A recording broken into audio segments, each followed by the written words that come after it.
애청자 여러분 안녕하세요. 예수님 안에 거하며 사는 삶을 나누는 시간, 포도나무와 가지 진행의 민경은입니다. 얼마 전 친구의 부탁으로 며칠간 친구의 고양이 한 마리와 강아지 2마리를 돌봐주게 되었습니다. 여러 날을 같이 보내니 정이 들었지요. 아, 이래서 사람들이 동물을 키우는구나 하는 생각도 해보게 되었습니다. 고양이나 강아지, 사람들에게 사랑받는 애완동물인 것 같은데요. 그런데 종종 강아지나 고양이 외에도 특이한 동물들을 애완동물로 키우는 사람들이 있습니다. 도마뱀, 거북이, 심지어 돼지를 집안에서 키우는 사람도 있다고 하더라고요. 그런데 제 개인적으로 애완동물을 키우기에 정말 이해가 안 가는 동물이 하나 있습니다. 바로 뱀인데요. 뱀은 정말 뭐랄까요? 정이 안 간다거나 해야 할까요? 움직임이나 눈빛이 사랑스럽다기보다는 두렵게 느껴집니다. 그런데도 뱀을 키우는 사람들이 적지 않지요. 사실 성경에서 뱀이 어떤 동물이었는지, 뱀이 행한 일을 알게 된 후에 저는 더 뱀을 싫어하게 되었지요. 뱀은 남을 미혹시키고 걸려 넘어지게 하고 거짓말하고 속이고 간사하고 교활한 동물로 묘사됩니다. 그런데 이렇게 좋지 않은 뱀과 관련해서 제가 이해할 수 없는 말씀을 예수님께서 하신 적이 있습니다. 바로 마태복음 10장 16절에서 하신 말씀인데요. 보라, 내가 너희를 보냄이 양을 이리 가운데로 보냄과 같도다. 그러므로 너희는 뱀같이 지혜롭고 비둘기같이 순결하라 라는 말씀이지요. 예수님께서 뱀과 지혜를 같이 사용하시다니 의아함이 가득했습니다. 교활하고 간사한 혀를 가진 뱀이 어떻게 지혜롭다는 것일까요? 뱀이 지혜롭다고 하신 이유는 무엇일까 참 궁금해지는데요. 한 주석은 예수님의 이 말씀이 신중하고 분별력 있어야 한다는 고대 근동 지역의 속담이었다고 설명하기도 합니다. 애굽인들의 상형 문자판에는 뱀이 지혜의 상징으로 여겨지기도 했다고 하지요. 그 이유는 뱀이 위험에 처했을 때 신중한 분별력을 가지고 빠르게 그 상황을 벗어나기 때문이라고 합니다. 자신이 처한 위험 속에서 능수능란하게 또 아주 신속하게 빠져나가는 동물로 이런 면에서는 뱀이 제일 지혜롭다는 것이었습니다. 그래서 예수님께서는 복음을 전하기 위해 이리 가운데, 즉 세상 가운데로 제자들을 보내시면서 원수들의 계략이나 미혹과 유혹에서 뱀처럼 지혜롭게 벗어나라고 하셨다는 말씀이라고 설명을 합니다. 또 다른 주석가는 여기 마태복음 10장 16절의 뱀이라는 단어는 70인역으로 보았을 때 창세기 3장에 나오는 뱀과 같은 단어라고 설명하기도 합니다. 제가 궁금한 점이 있을 때 물어보는 저의 멘토가 계시는데요. 그분께서는 이 부분을 이렇게 설명해 주시더라고요. 창세기 3장의 뱀은 사탄이 뱀에게 준 그 목적을 수행해냈다. 그 뱀은 지혜롭게 하와에게 다가와 지혜롭게 하와를 미혹하였고 사탄이 원하는 일을 하와가 하도록 인도했다. 예수님께서는 제자들에게 세상에 하나님의 복음을 전하라는 목적을 주시며 사람들에게 다가가 예수님께로부터 받은 그 일을 온전히 수행하라고 하신 것이다. 하지만 뱀처럼 거짓말을 하거나 미혹을 해서는 안 되고 지혜롭게 또 비둘기처럼 순전하게 그 일을 수행하라고 하신 것이다 라고 설명해 주셨습니다. 뱀이 자신에게 주어진 일을 수행해낸 것처럼 수행하되 뱀처럼 교활하게 하는 것이 아니라 비둘기처럼 순결한 방법으로 하라는 말씀인 것이죠. 결국 모든 내용을 정리해 보자면 예수님께서는 제자들이 세상에 보냄받을 때에 사탄의 미혹이나 계략으로부터 잘 피하기를 당부하는 마음과 동시에 보냄받은 사명을 잘 감당하라는 의미로 뱀처럼 지혜로워라 라고 말씀하셨다고 이해할 수 있겠습니다. 그럼에도 불구하고 뱀과 지혜, 이 둘은 아무리 읽어보아도 참 어울리지 않는 단어 같지요? 그런데 누가복음에 등장하는 또 하나의 예수님의 비유에서 지혜와 관련된 또 하나의 아리송한 이야기를 접하게 되었는데요. 먼저 찬양 한 곡 듣고 계속 말씀 나누겠습니다.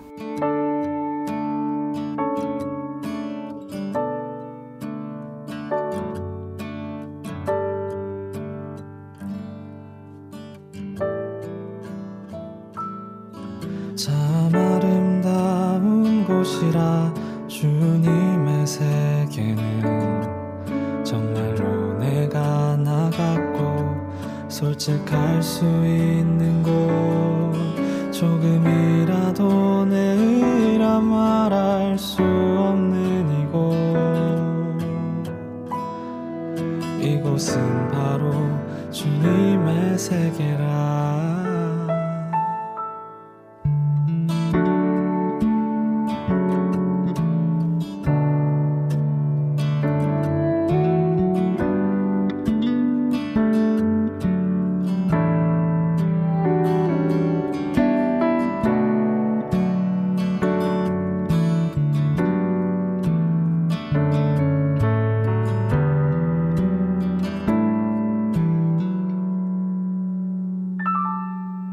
세상은 항상 말하네 그 길이 아니라고 꼭 뜨거운 길이 있는데 왜 힘들게 사냐고 단순한 선택조차 내게 버겁기만 한 곳 그래도 나는 주님만 따르리. 참 아름다워라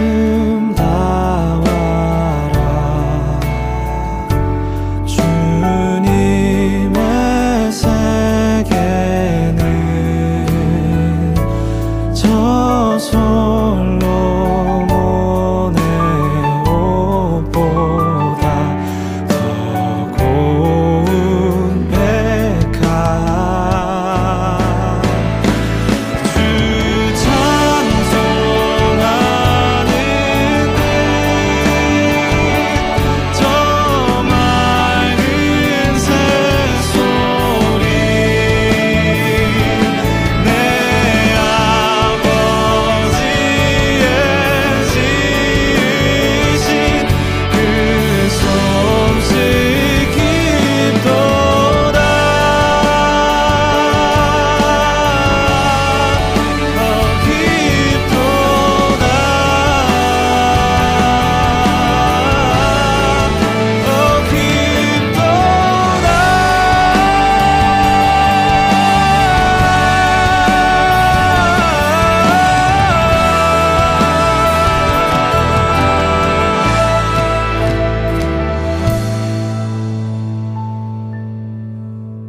나는 계속 걸어갑니다.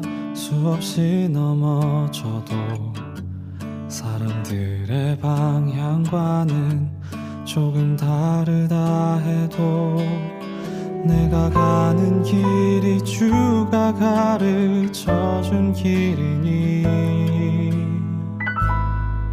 이곳은 바로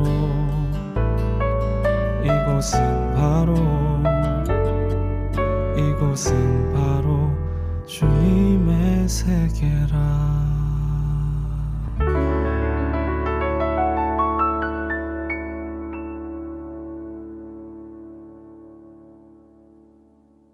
이민자들 중에는 자영업을 하시는 분들이 많이 계시지요. 자영업 하시는 분들, 직원을 뽑을 때 어떤 마음으로 뽑으시나요? 이 친구가 일을 잘할지, 실수는 하지 않을지, 정직할지 등등 여러 가지를 고려하며 뽑을 것 같은데 맞나요?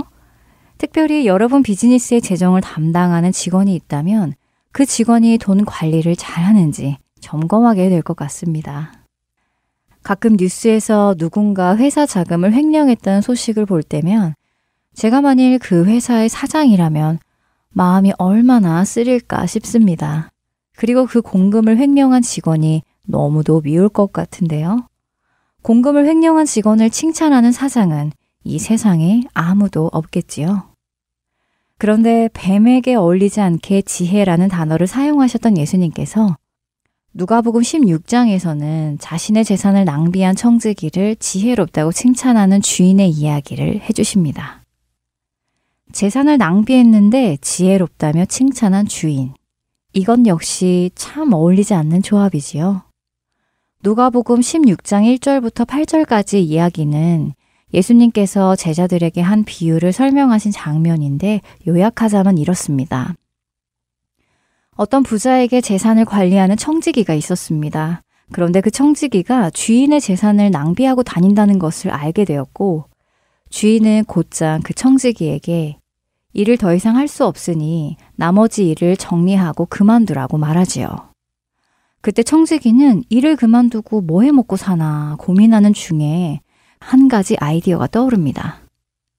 그 주인에게 기름과 밀과 같은 것들을 빌려간 사람들을 찾아가서 이자를 탕감해주기 시작했죠.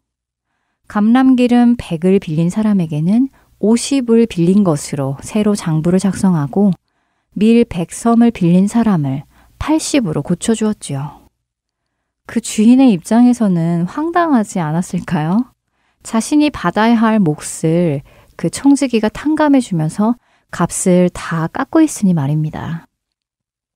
그런데 그 주인은 그 청지기를 칭찬합니다. 주인이 이 옳지 않은 청지기가 이를 지혜 있게 하였으므로 칭찬하였으니 이 세대의 아들들이 자기 시대에 있어서는 빛의 아들들보다 더 지혜로움이니라. 누가복음 16장 8절의 말씀입니다. 한국말인데도 읽어도 도대체 이해가 안 되는 말이었습니다. 분명 자신의 자금을 횡령하고 옳지 않은 일을 행한 종에게 그가 이를 지혜 있게 하였으므로 칭찬하였다니요. 심지어 이것이 빛의 아들들보다 더 지혜로운 일이라고까지 말씀하십니다. 아무리 이해가 안 간다 하더라도 예수님께서 말씀하셨다면 잘못되었을 리가 없을 것입니다.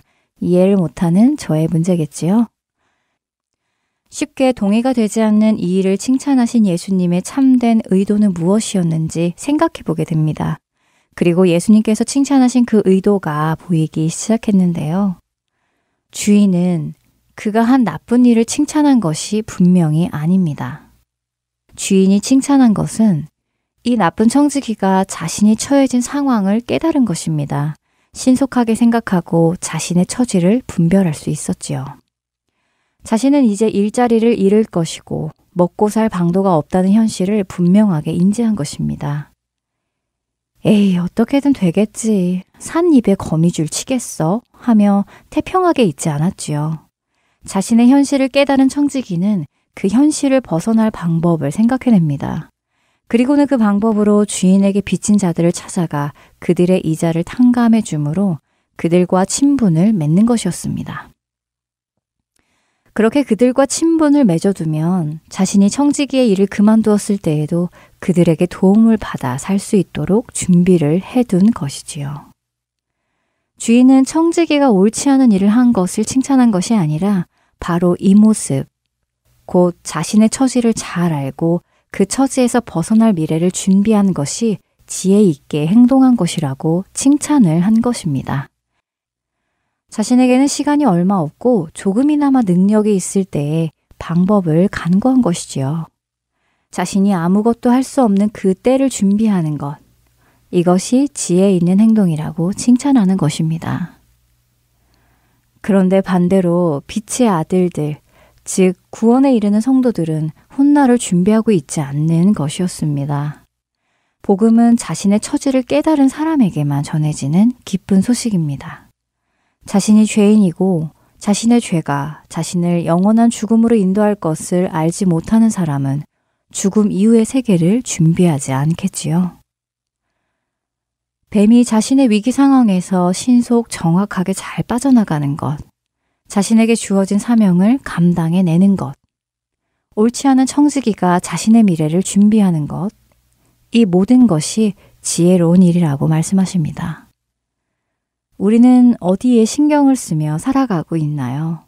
여러분은 무엇을 준비하며 살아가고 계시는지요? 여러분은 지혜롭게 살고 계신가요? 여러분의 미래, 눈앞에 보이는 미래가 아니라 영원하지 않은 이 세상에서 영원한 삶을 위해 준비하고 계신가요? 어쩌면 오늘 여러분의 시선은 이런저런 많은 일과 사람, 그리고 관계를 향해 분산되어 있을지도 모릅니다. 만일 그 시선들이 영원한 것이 아닌 것에 집중하게 한다면 우리는 우리의 시선을 그것에서 거두어야 할 것입니다. 참된 지혜로운 자는 어떤 모습인지 주님 앞에 지혜로운 종이라고 칭찬 듣는 나의 구원을 두렵고 떨림으로 준비하고 이루어나가시는 우리가 되기를 소원합니다. 포도나무와 가지 여기에서 마치겠습니다. 저는 다음 시간에 다시 찾아뵙겠습니다. 안녕히 계세요.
주여